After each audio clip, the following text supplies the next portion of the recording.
Well, today I will be discussing about the sharking and efficiency versus.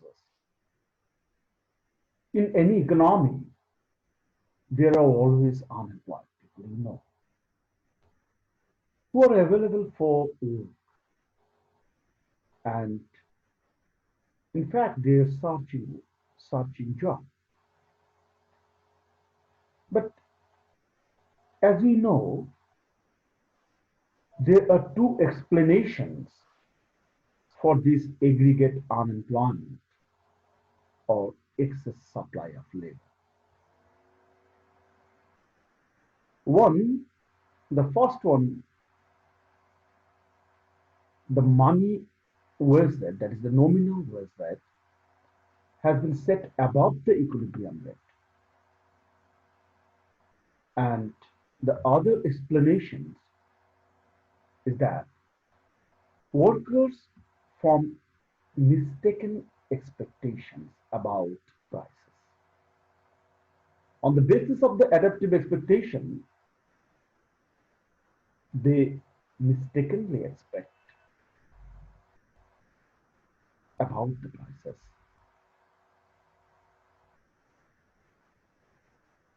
Now, there are two approaches that explains this.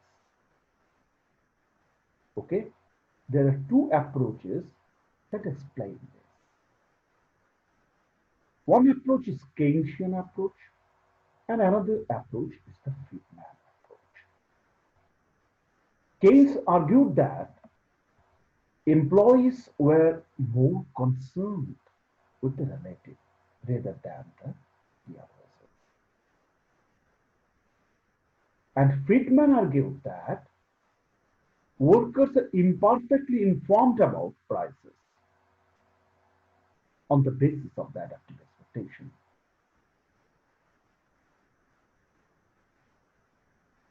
So, Keynesian argument and the Friedman arguments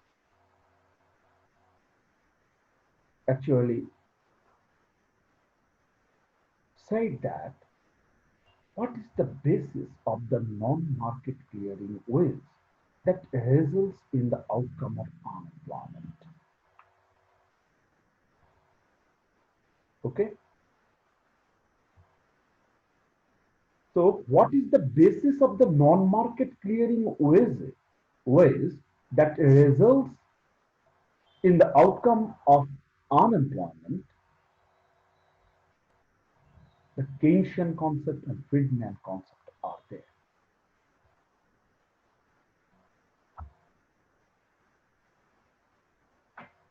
But with the nominal wage is set too high, either because workers are concerned about the relative position in the labor market, or because workers expect prices to be high, what prevents unemployed workers from knocking on the door? From knocking on the doors of the firms? And what prevents the firms from hiring such workers? Thus bidding down the wage and balancing the supply and demand. So here is the question.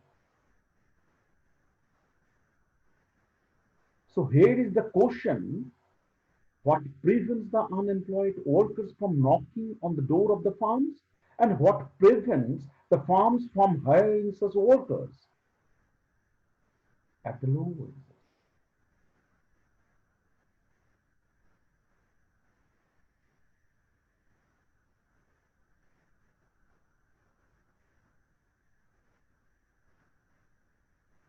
The efficiency of waste theory explains why firms may not find it profitable to hire more workers at reduced overhead. Okay? So efficiency waste theory explains why firms may not find it profitable to hire more workers at reduced prices. It is the it is the hallmark of the efficiency wage approach that even if workers offer to work for lower wages, firms do not want to reduce. The efficiency wage is that wage where the marginal cost of increasing the wage exactly equals the marginal gain in the productivity of the firm's workers. So efficiency wage, you can say efficiency wage is that wage, right? Where the marginal cost of increasing the wage, marginal cost of increasing, marginal cost of increasing the wage exactly equals the marginal gain in the productivity of firm's workers. So this should be equal. Marginal cost of increasing the wage should be equal the marginal gain in the productivity of the firm's workers. The source of the efficiency wages that we focus is not nutrition or the reduced turnover wages, okay? But the fact that firms have a limited ability to monitor workers. If there is a perfect perfect monitoring system there, then the efficiency wage is high. And if there is imperfect monitoring system, then the wage rate is low. Then the wage rate is low. So this is the source. So this is the source of efficiency wages. So source of efficiency wage is nothing but monitoring workers.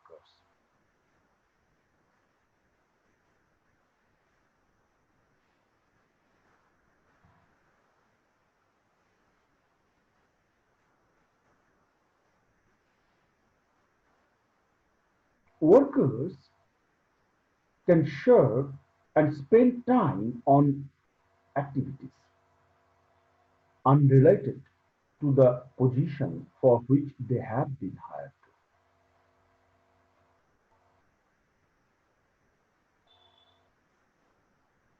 You can say as the reading the newspaper, updating their gossip from the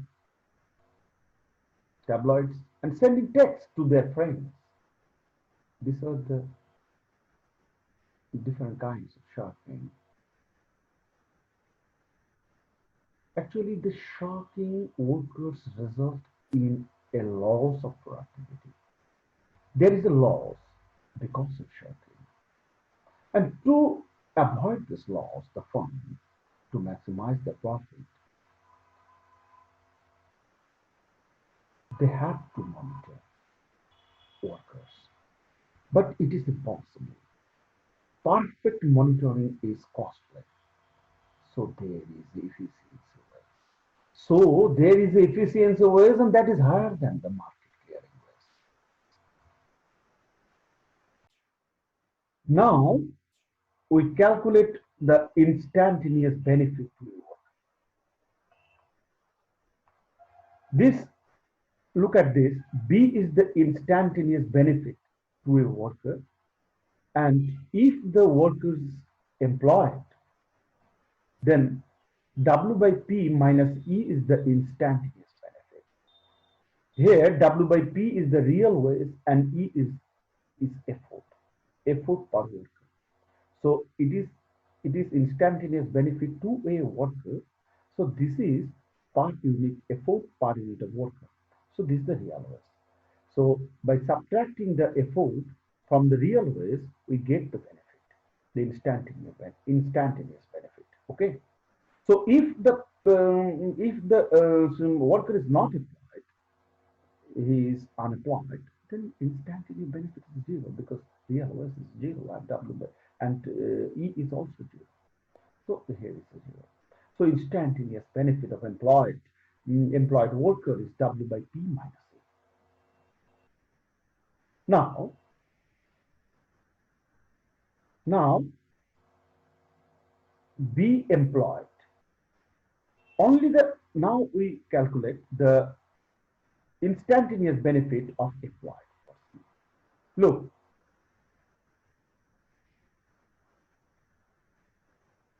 if the employed person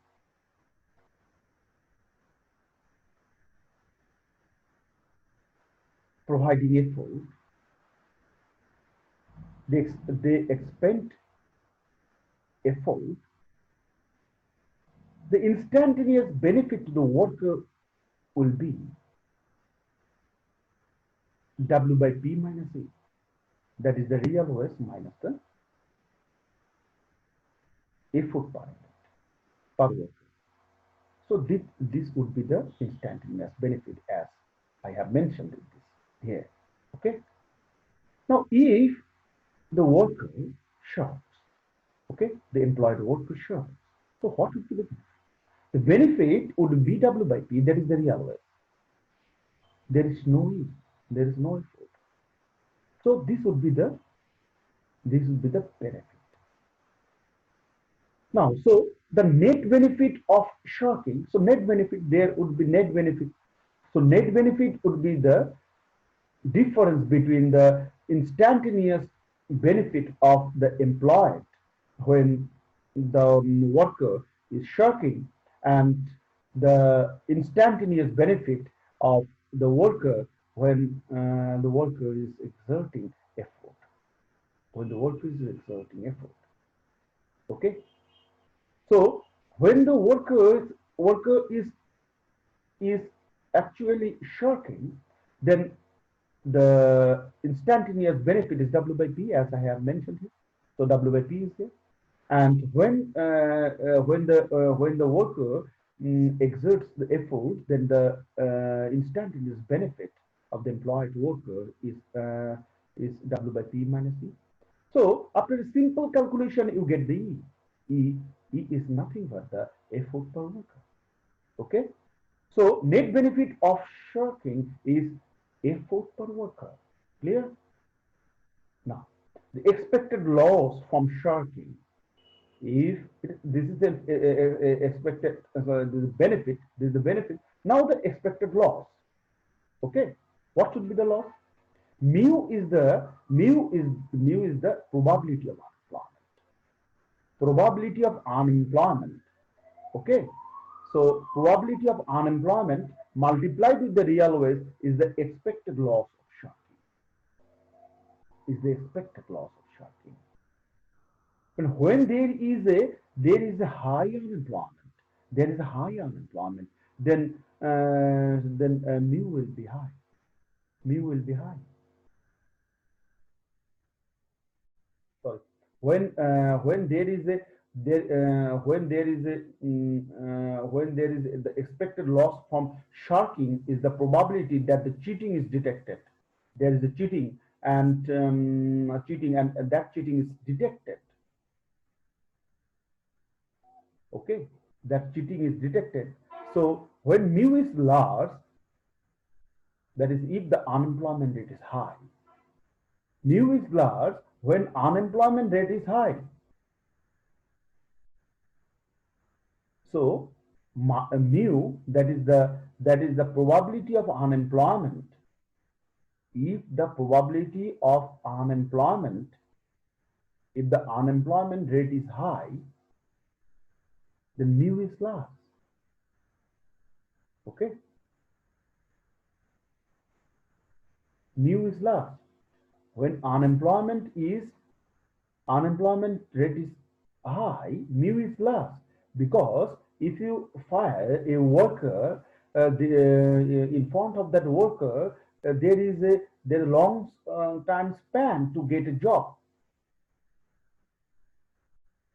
Okay, long time span. So expected loss of sharking is high. Clear?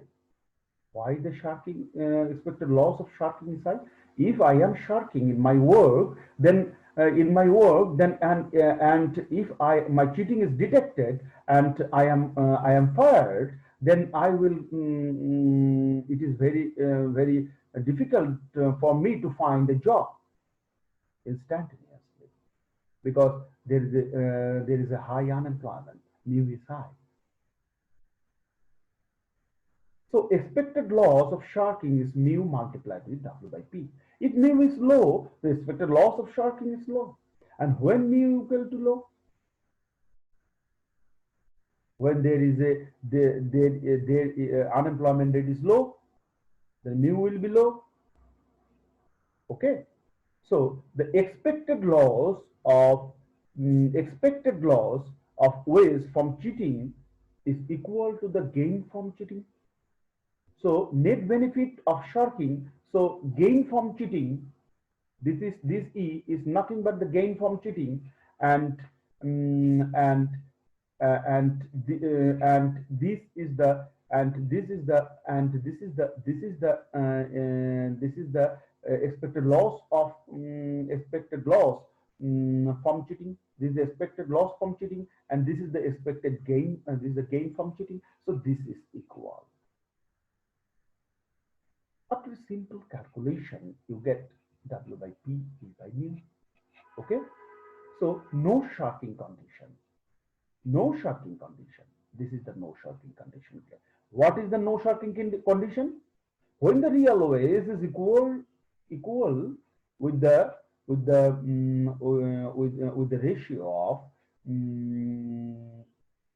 effort per worker and probability of unemployment. Okay? Probability of unemployment. This is a ratio of the two. Clear?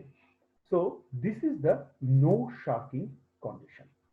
Now, if you look at the figure, if you now we consider our figure, and on the basis of that, I try to clarify this. Okay, I try to clarify this. So along this vertical axis, we measure the real waste, and along the horizontal axis, we measure the employment. Okay. Now, this is the NSE curve. This is the no sharking condition. That is the supply curve. That is it is the labor supply curve. Okay, and this is the labor demand curve.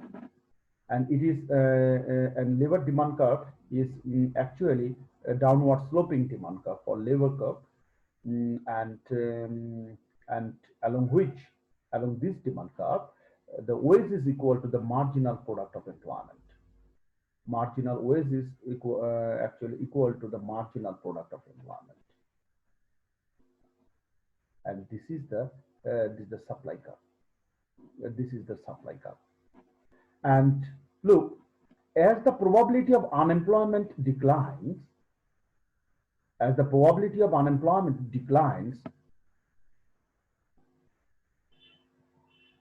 we move closer to full employment. That is labor. That is inverse. You can say this is the inverse. Full employment. If the probability of unemployment declines, we move to full employment. You can say the inverse. The firm must pay higher no sharking wage to deter workers from sharking. Okay. So here you can say that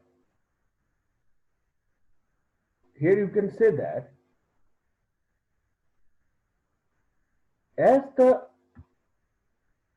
no sharking supply curve, this is the no sharking supply curve, as the probability of unemployment declines, that is mu is low, then you can say the no shirking supply of labor is costly. Is costly. When mu is when mu declines, that is the probability of unemployment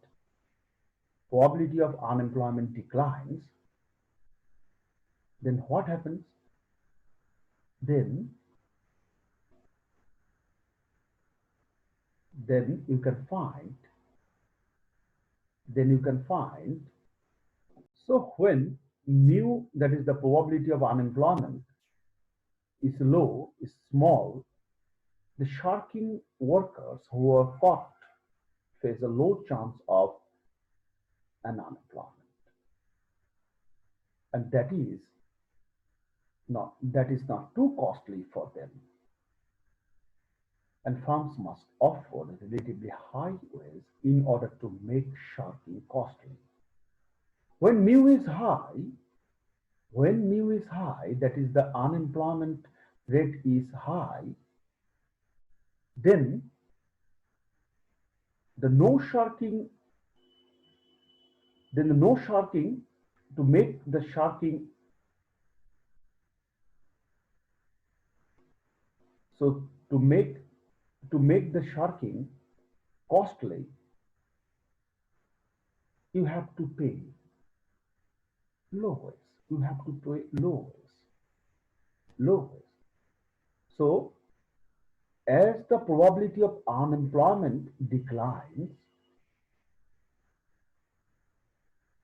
the supply will increase.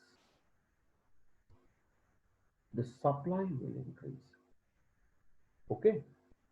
So mu, when mu is low,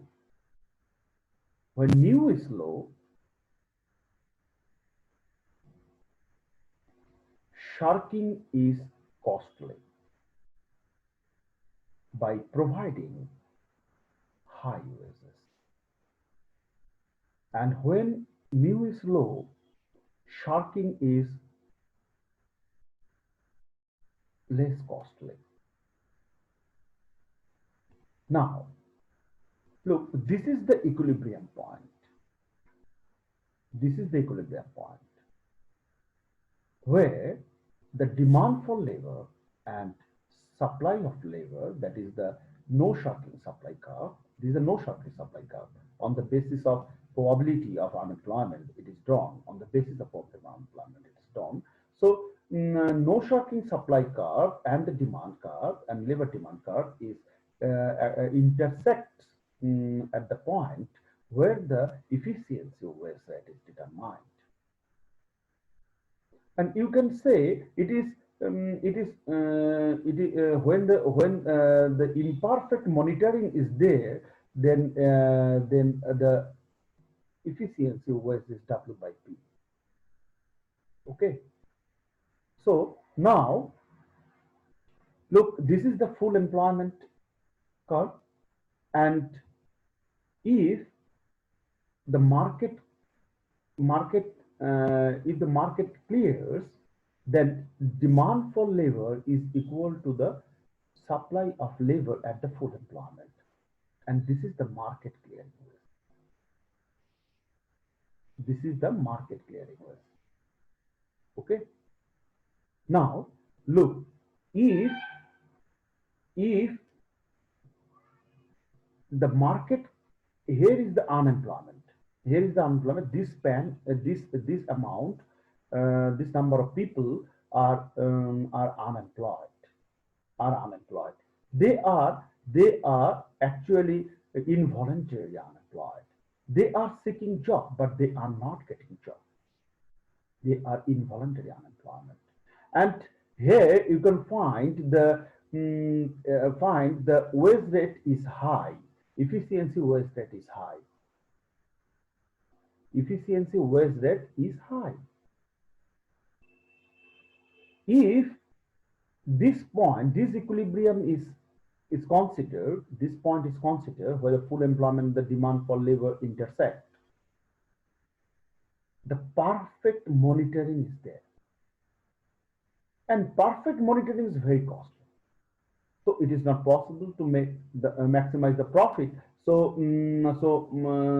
imperfect monitoring, we get this equilibrium point. Okay, this equilibrium point. Now, the equilibrium OS is where the no shocking supply curve and the labor demand curve intersect. This is at this equilibrium.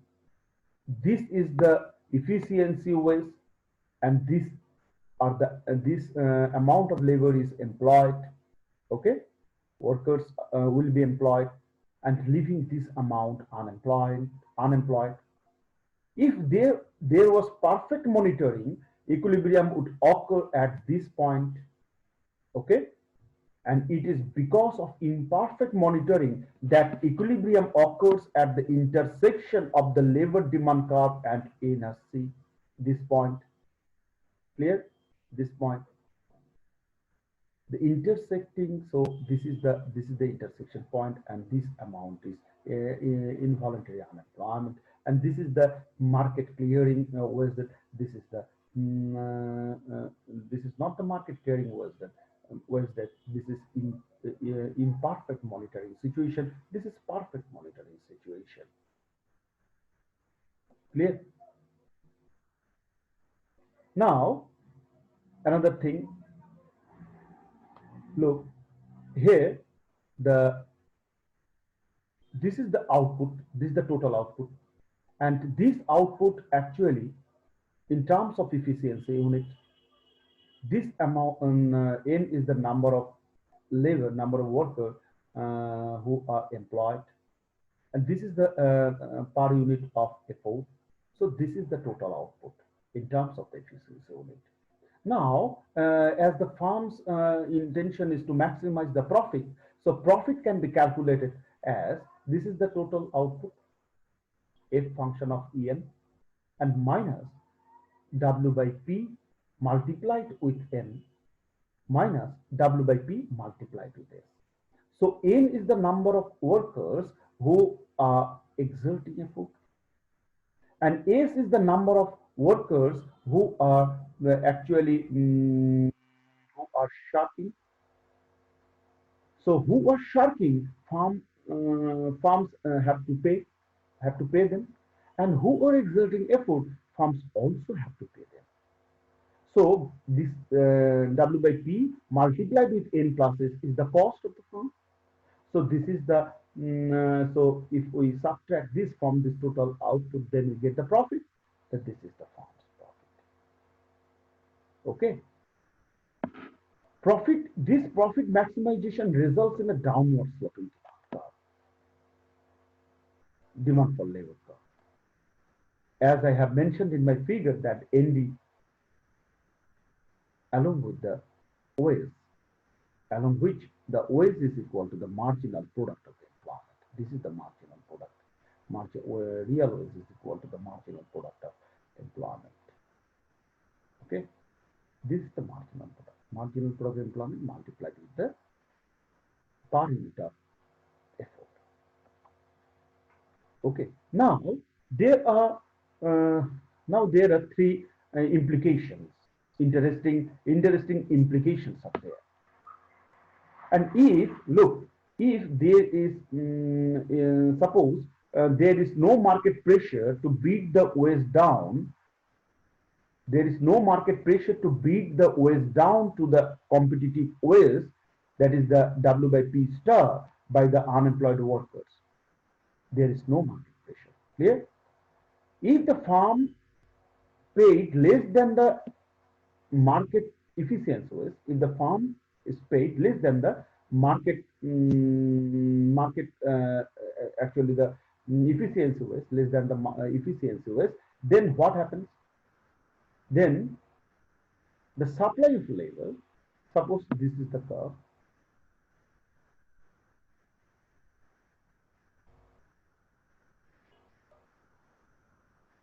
then supply of labor will be less than the demand for labor. Supply of labor is less than the demand for labor, and this will create a pressure on the wages, and wage will increase, and it will increase up to the point this. Okay, where efficiency was is equal with the with the W by P. Now suppose if W by P, the wage rate is here, then supply of labor is greater than demand for labor. This is supply of labor, is the demand for labor. So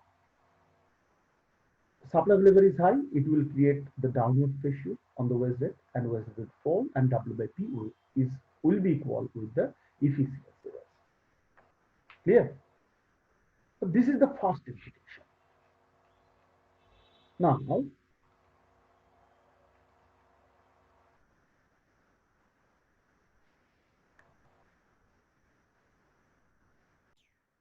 the second implication is that the workers strictly prefer to be employed at the prevailing wage, that is the W by P.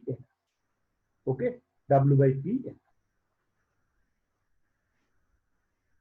W by P, that is the efficiency. This is the second important implication. Now the third one is there is involuntary unemployment. This amount.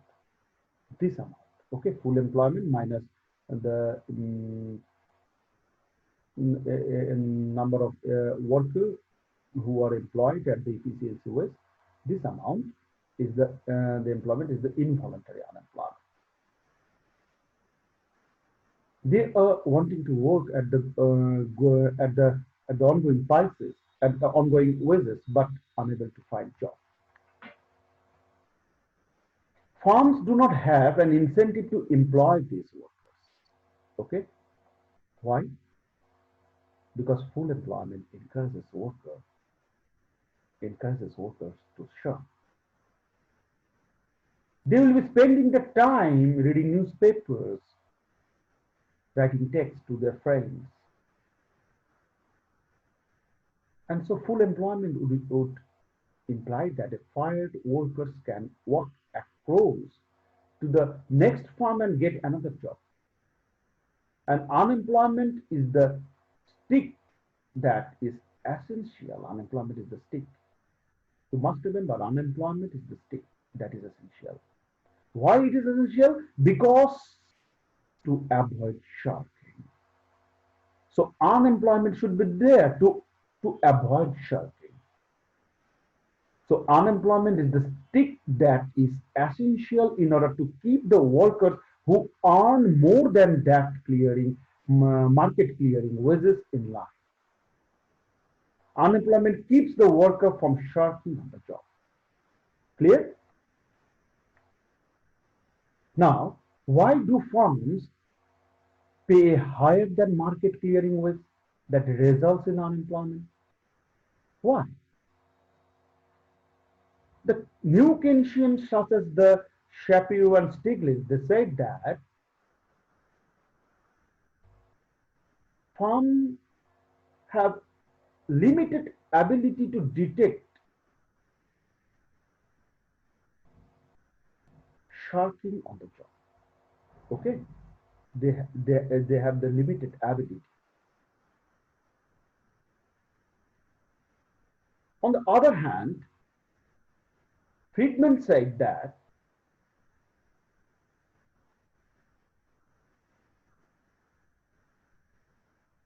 firms do not want to reduce wages.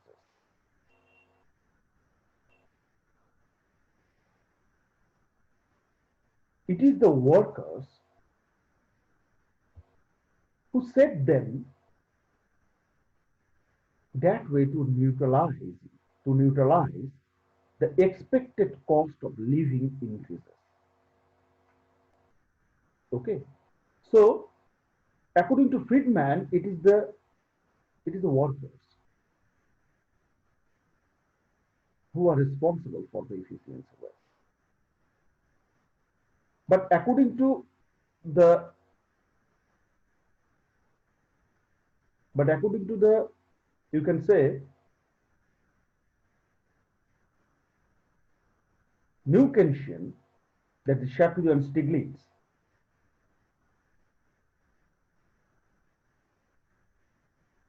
who farms actually responsible for the efficiency less, which is higher than the market.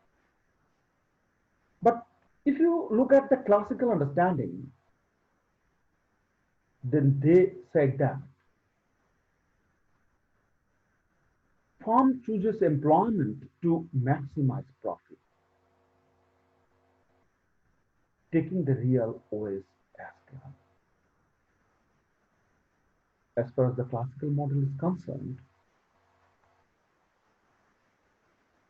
firms maximizes firms maximize their profit, setting the real OS rate at this point. Okay, so in this lecture, I try to clarify the efficiency OS. Why there is efficiency OS, which is greater than the market clear, and why this efficiency OS rate should be higher than the market clearing OS rate. And there is actually the, as I have mentioned, that efficiency OS, which is greater than the market clearing OS, is a strict.